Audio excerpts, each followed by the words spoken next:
जितेंद्र आतिया।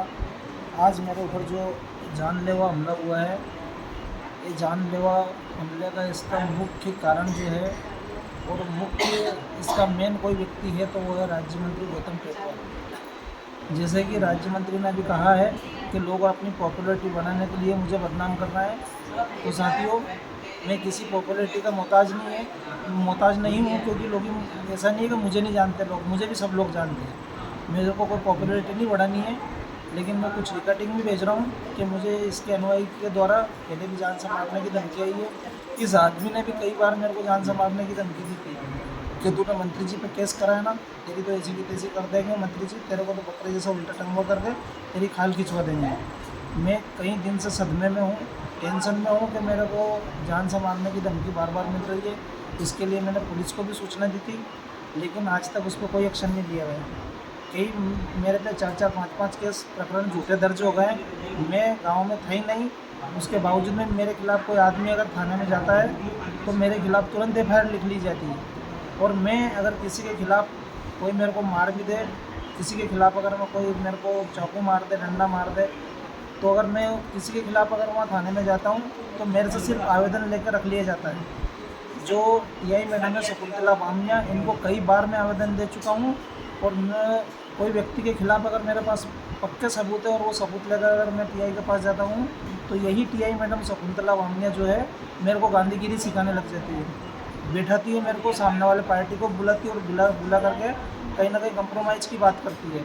लेकिन मेरे खिलाफ़ अगर कोई आदमी चला जाए तो कोई कंप्रोमाइज़ नहीं, तुरंत एक्शन लेती है और तुरंत मेरे खिलाफ़ एफआईआर हो जाती है, जिसकी मुझे सूचना भी नहीं रहती है। साथियों, मैं बहुत परेशान हो चुका हूँ, मेरा परिवार बहुत सदमे में डरा हुआ है।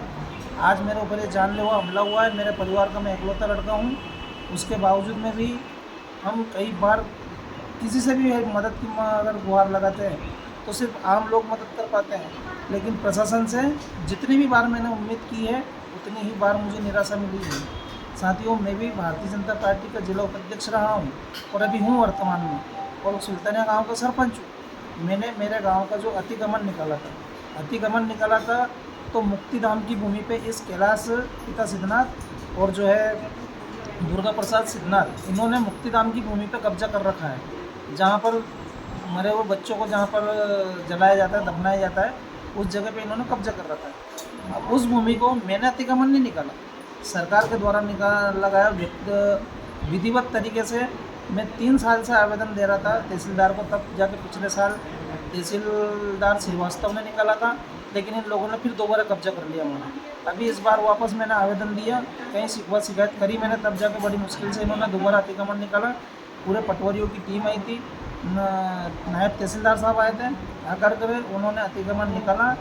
और निकालने के बावजूद में जैसे वो वहाँ से गए उसके दूसरे दिन ही इन लोगों ने फिर अतिक्रमण कर लिया।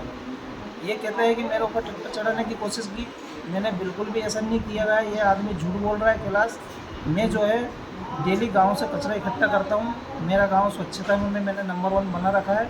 मैं डेली गांव से घर घर जा कर के खुद ट्रैक्टर चला के ले जाता हूँ और कचरा इकट्ठा करता हूँ। और वो कचरा ले जा करके मैंने जो कचरा स्टॉक के लिए जो जगह बना रखी है, कचरा प्रबंधक जो जगह बना रखी है, मैं वहाँ कचरा लेकर के गया था। और मैं जैसे नीचे उतरा, डाला खोला मैंने ट्रैक्टर का, और डाला खोलने के लिए गया कि ये और इसका भाई दुर्गा प्रसाद और कैलाश, ये दोनों आए। दुर्गा प्रसाद ने सबसे पहले मेरे सिर में कुल्हाड़ी की मारी। मैंने जैसे मुड़ करके उसका हाथ में से कुल्हाड़ी पकड़ी और छीना झपटी में कुल्हाड़ी नीचे गिरी, तो तुरंत कैलाश नारायण ने कुल्हाड़ी उठा करके उसने फिर मेरे सिर में मारा। वहीं पर पास में सूरज वर्मा, जो नीतीश वर्मा था, वो व्यक्ति आया, आकर के उसने मेरा बीच बचाव करा। और अन्यथा ये लोग आज मेरे को जान से मारते थे। और इसने बार बार एक ही शब्द बोला, इसके लिए भी मेरे पास सबूत और गवाह है। तो बार बार इसने एक ही शब्द बोला, तूने मंत्री जी पे केस किया ना, तूने मंत्री जी पे केस किया ना, ले तेरा केस बताऊँ मैं। मंत्री जी तो पता नहीं तेरी खाल उधेड़ेंगे, लेकिन मैं तेरी खाल उधेड़ देता हूँ। और मुझे बार बार इसी आदमी के द्वारा पहले भी बोला गया कि मैं तेरे को ऑफर दे रहा हूँ, चल 1 करोड़ रुपये दिलवा दूँ मंत्री जी से, तू केस वापस ले ले। चल 1 करोड़ रुपये दिलवा दूँ मंत्री जी से, केस वापस ले ले। मैंने नहीं लिया, मुझे कोई 1 करोड़ रुपये नहीं चाहिए, मैं पैसा का भूखा व्यक्ति नहीं हूँ।